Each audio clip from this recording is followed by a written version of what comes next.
इस कार्यक्रम में इस पंचायत के मुखिया रविंद्र राम जी, पूर्व मुखिया भोला यादव जी, शंभू यादव जी एवं जेएमएम के सदस्य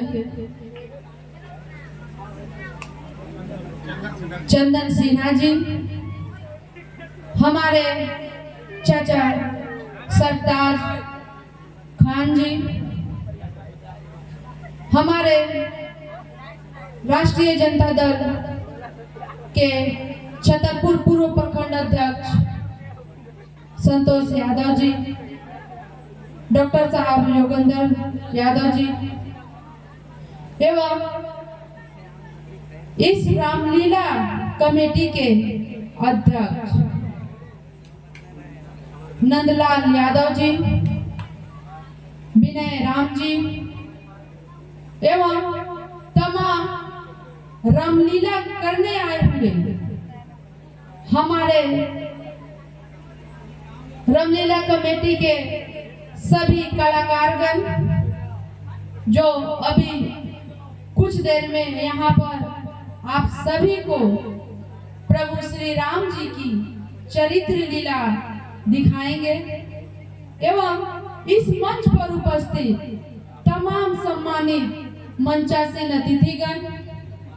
कमेटी के तमाम सदस्यगण, हमारे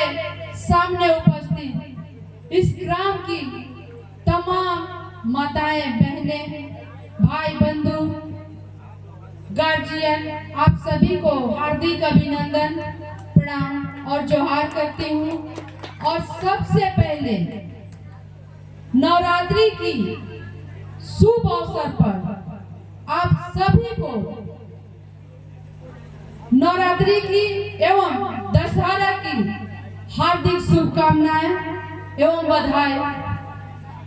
जैसा कि आप जानते हैं, नवरात्रि आज कलश स्थापना से शुरू हो करके पूरे 9 दिन, नौमी के दिन तक हमारे घर में, पंडालों में, जहां पर दुर्गा पूजा स्थापित किया जाता है, वहां पर आज से लेकर के पूरे 9 दिन कलश रख करके, कलश स्थापना करके, और खास करके माताएं बहनें जो हर घर में अपने परिवार की सुख शांति और समृद्धि के लिए कलश स्थापना करती हैं और 9 दिन व्रत अन्न को त्याग करके फलाहार व्रत रखती हैं नवरात्रा की। ऐसा मैं जहां तक जानती हूँ कि प्रत्येक घर में होता ही है, बहुत कम ऐसा घर है जहां पर महिलाएं ये व्रत न रखें। और पंडालों में जिस तरह से भव्य रूप से नवरात्रा पूजा का आयोजन किया जा रहा है जगह जगह, और खास करके मैं यहाँ के कमेटी को बहुत तहे दिल से आभार प्रकट करती हूँ, इसलिए क्योंकि जो प्रचलन रामलीला का,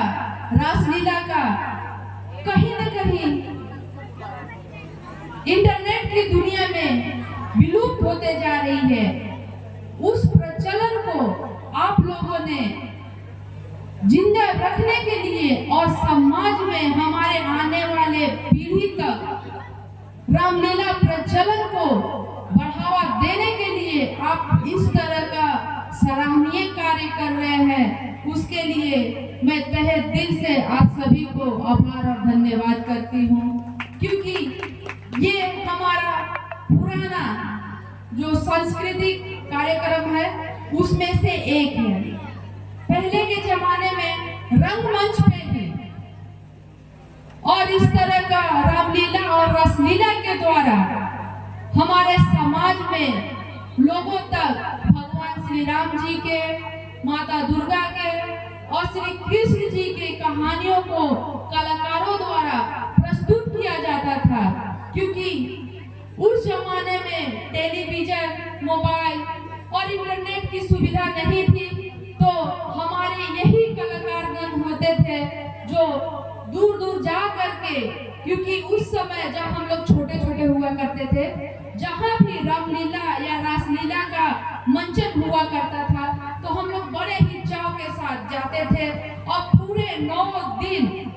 रात भर जाग करके हम लोग बहुत ही उत्साहित होकर के देखा करते थे। और इन कलाकारों का ही देन है जो हम लोग जब पढ़ना और लिखना नहीं सीखे थे तब भी हमारे जीवन में प्रभु श्री राम की कहानियां, माता दुर्गा की कहानी या हमारे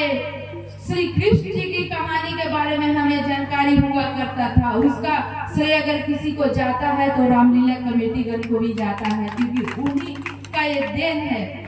और जैसा आप जानते हैं कि ये 9 दिन में राम जी के बचपन से लेकर के उनके वनवास यात्रा और वापस आकर करके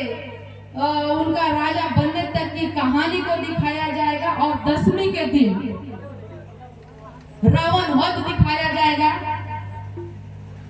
आप बहुत अच्छे से जानते हैं कि प्रभु श्री राम जी ने एक बहुत ही महान और बहुत ही बड़े राज परिवार में जन्म लिए थे। ऐसो आराम की जीवन वो भली भांति से जी सकते थे, लेकिन इसके बावजूद भी वो स्वयं भगवान थे, विष्णु जी के अवतार थे, उनके लिए कुछ भी असंभव नहीं था। इसके बावजूद भी उन्होंने मनुष्य को अपने धर्म और संस्कृति में रहना सिखाने के लिए उन्होंने